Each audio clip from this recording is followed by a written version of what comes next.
You're listening to Cinema IRL, the podcast that throws you into the movie and asks the question, what would you do? Epic love-spanning continents and decades take centre stage in Touch. Amber and Scott explore one man's quest for lost love and the haunting memories that resurface after 50 years apart. Oh, and add COVID to the mix too, because why not? And now, Cinema IRL.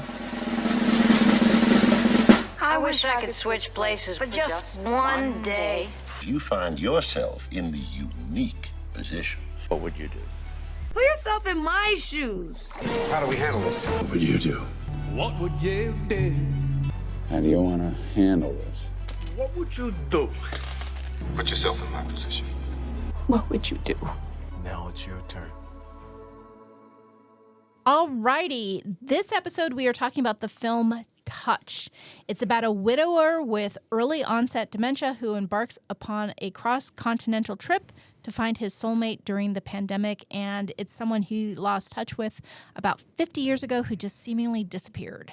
Yeah, I think they said like 51 or something insane like that.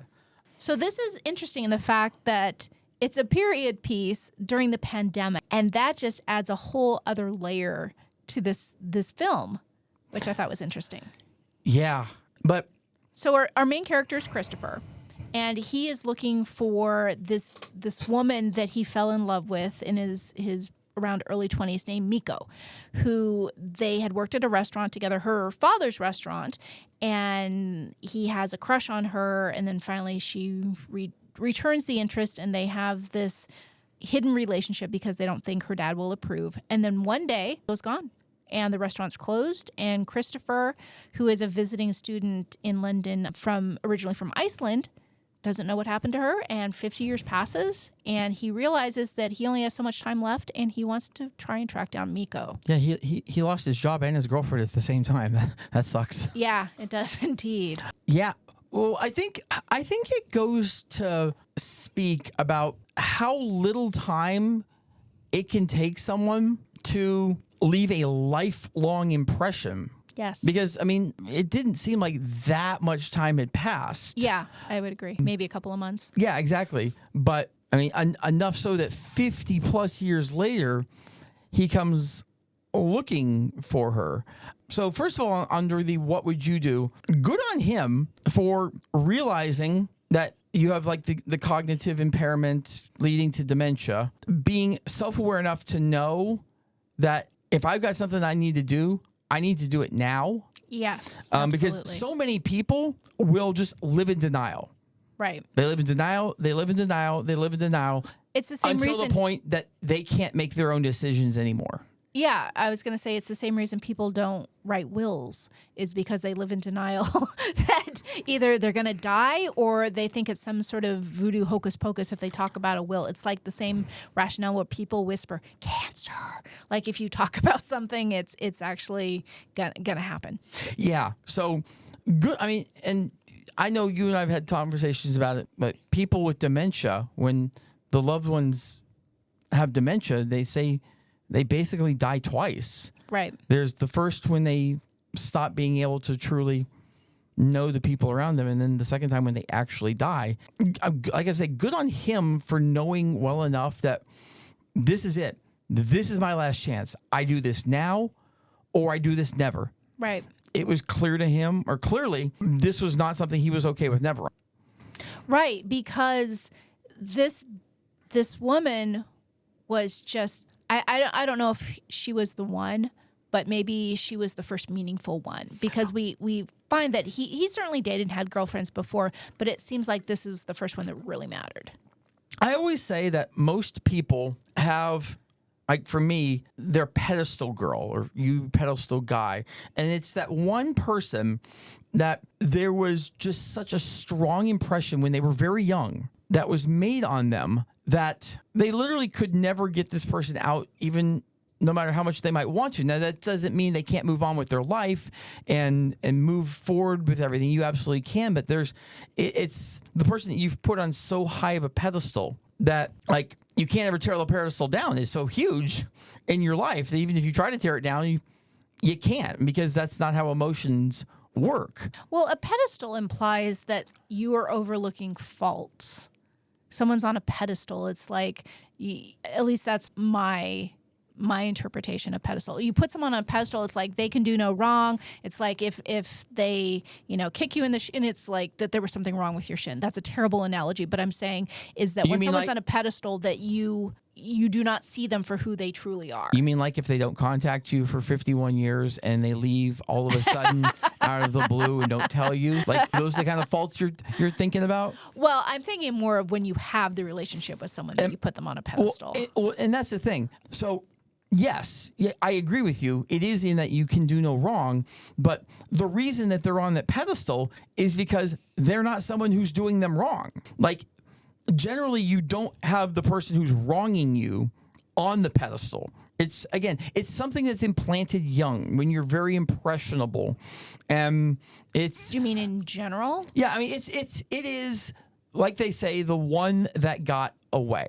It's never the person you ended up with, because I think young is up for interpretation. Yes. I mean, when are you thinking young is in pertaining to your own life? I would say in general it's probably 21 and under. Yeah, I don't Anyone have anyone that falls that I've got in that position was significantly younger than that. Again, when you're a young, impressionable youth, maybe you don't actually have a lot of relationship experience yet. Like, I have one person that we dated multiple times. We never broke up because we didn't like each other. There was just always circumstances. There were reasons why it just wasn't going to really move forward. Okay. That there's always the part in the back of my mind that was like, well, what if the circumstances had been right? What if we had been able to actually truly give it a real go? Again, this isn't something you think about every day or anything like that. It's because you had it taken from you through no fault of your own. I guess that's maybe part of it as well. This feels like very personal to Scott stuff, because I can't necessarily relate to the things that you're saying of, a pedestal person and something happening really young. Like before you understand, maybe that's just me, but I'm not relating to the things that you're saying. Maybe before you understand all the dynamics of like adult relationships and the thing. Like I've thought about it several times, and then I usually just come to the determination that, yeah, for this and this reason, I think we would have dated for a little while. We would have broken up. That would have been it. I think lots of people have someone that was the special person. Yeah, the one. I guess maybe I'm just getting caught up on your use of the word pedestal, but I think lots of people have someone that was either the one that got away, or the one that was special, or the one that will just always maybe represent some sort of ideal. Or sometimes too, it's also who you are with that person. Like, oh, I was with this person and they brought out this in me, or they allowed me to be that. Yeah, I guess. I mean, I think you are right in that the circumstances that make this person who they are to you are going to be very unique to everyone. Yeah. It's not necessarily... Again, you're right. It could be any of those things, or it probably could be a billion other things that we didn't mention. We didn't mention, like whatever personally hits you. But it's powerful. Yeah, I mean, it's a very powerful. I mean, it can let you. And again, it's not like he was hung up on this chick. Yeah, he got married, and the woman he married had a daughter, so he had a stepdaughter. And it was only when his wife passed away, we don't know how much time had lapsed, but that he went searching for Miko. So, like, he went on and he had a life, and like most of us do. But this was the one that he always remembered. And part of that, I think, honestly, just has to do with the closure. Like, you know how big I am on closure. You do like closure. I do. I am pro closure. Definitely need closure. And the fact that Miko just disappeared, and he never knew why, and things were great, and her dad closed the restaurant. And when you have that kind of like, what just happened, and you never get any answers, it's bound that that's going to weigh on you. Well, yeah, and it's funny that we're having this conversation, because you and I fairly recently had a conversation that I had where I have a friend from high school that just, we were friends.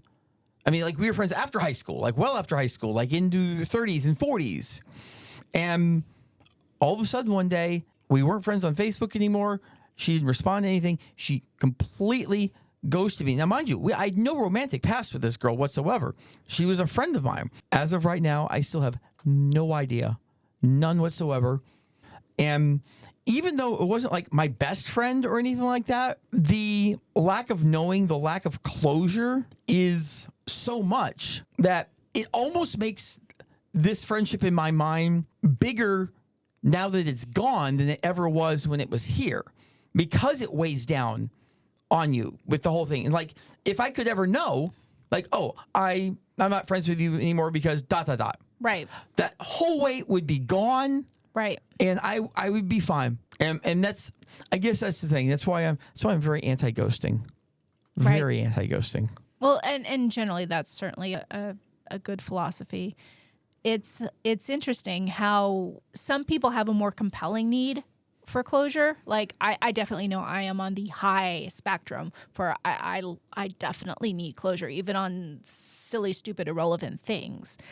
But when you have people leave your life, and honestly, you're stumped. I mean, and you think about just dating in general and how easy it is to ghost people in today's world. I mean, this goes back to, 50 years prior to the pandemic, or when she just fell off the face of the earth.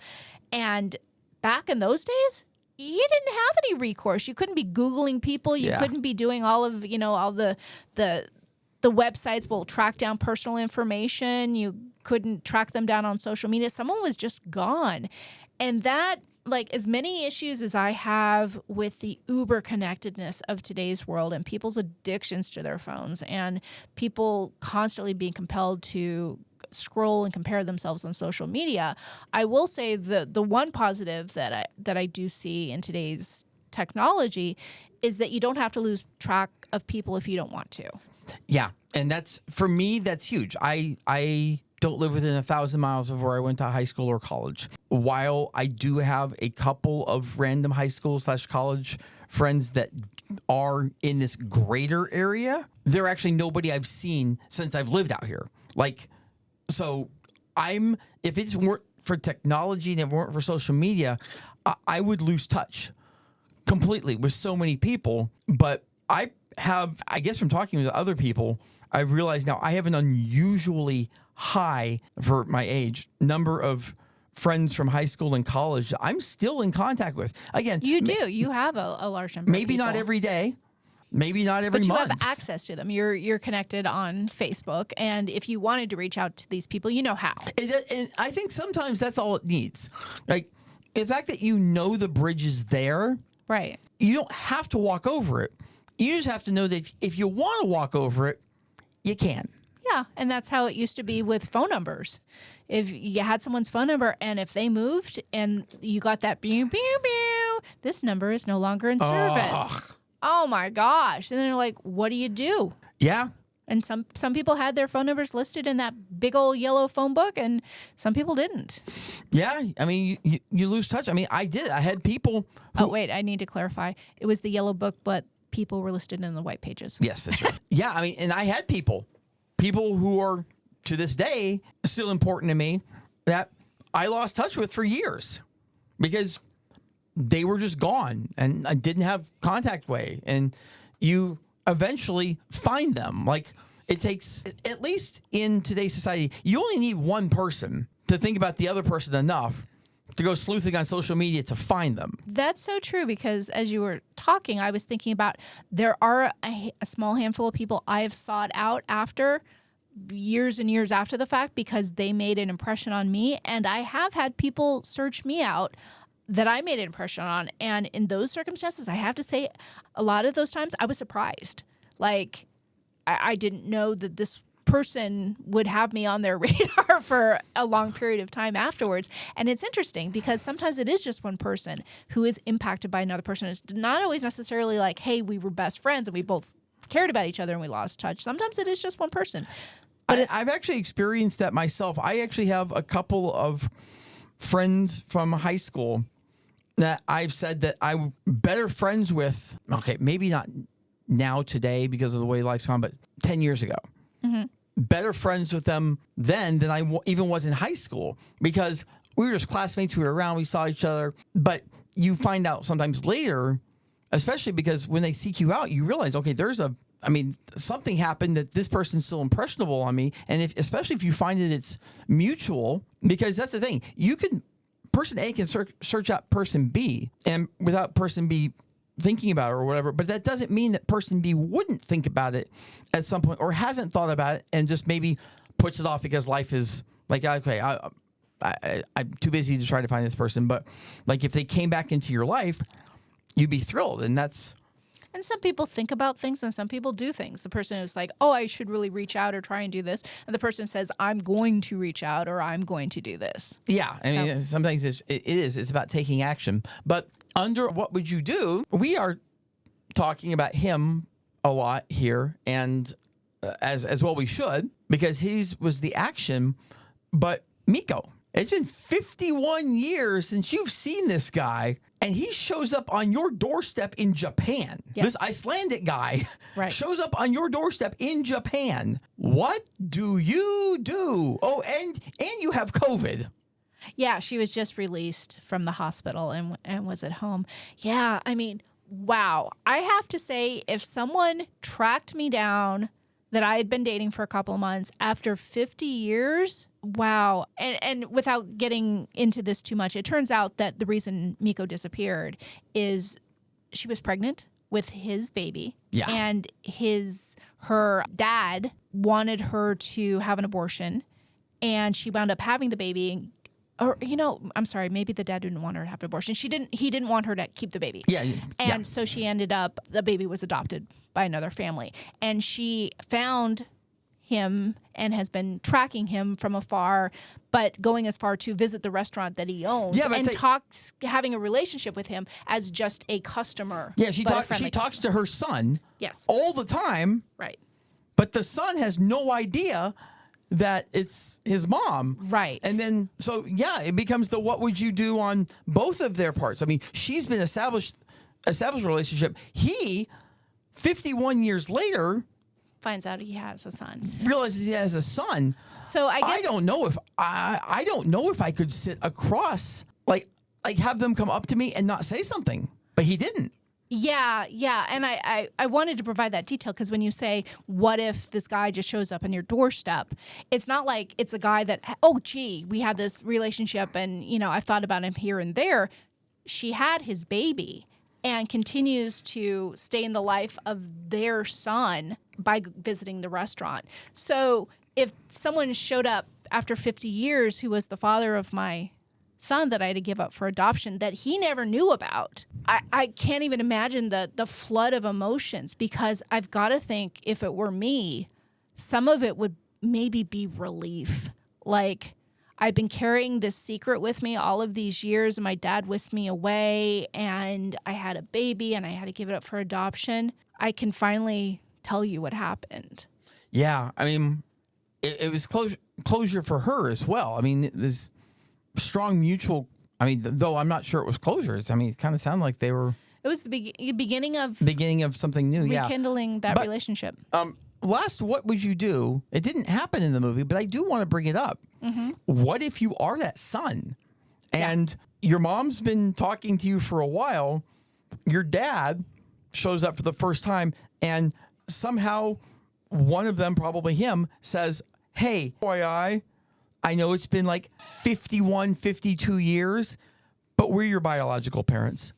Yeah, so of course this didn't happen in the film, as you said, but wow, that would be a whammy, wouldn't it? Talk about like the craziest freaking bombshell that you could possibly drop on someone. Yeah, and the thing is the relationship between Miko and the son was good. Like, they liked each other, and she would say, oh, how are your kids doing? How are your daughters? Oh, my daughter was just accepted to college. Like, they were friendly, and I have to think if I were the son, I would feel deceived. Oh gosh, no, I wasn't going to say that. I was going to say I would need some time to process that, but I think I would be excited to have that this person tried to keep me in their lives in a way that made sense without disturbing what the life that I had created without. You really could see that either way. Because absolutely. There's no right or wrong answer there. Because she has a humongous piece of information in that relationship that he doesn't even have. Right. It definitely changes the power dynamic, but he has no clue that it changes the power dynamic. Like that's her son. Like, she's going to do whatever it takes to stay in that person's life. But if she stopped going to the restaurant, yeah. Well, this was a great film. It was a joy to watch. Very interesting characters and plot. And yeah, I love this movie. I thoroughly love this movie. I did too. And I guess the takeaway here is make sure to find that resolution, to find that closure, to take those steps before it's too late. Yeah, figure it out before you're on dementia's doorstep, and like reach out. And if you've got that person out there that's from your past and you have any question, just do a search, send them a message. What's the worst that can happen? They don't respond? Or what if they do and they're like, oh my God, I've thought about you all these years. Even if it's not romantic, it can be just a friendship that you had. Like, anyone that's from your past that's important. Like, take this moment. Think about if there's one person, and when you're done, do a quick Google search. So this episode comes with homework. Get to it, folks. Yeah. Sorry. We hope you enjoyed our episode. Thank you for listening. And to catch all the new episodes, please subscribe. We release 2 to 3 episodes weekly, so we'll have new content regularly. Until next time.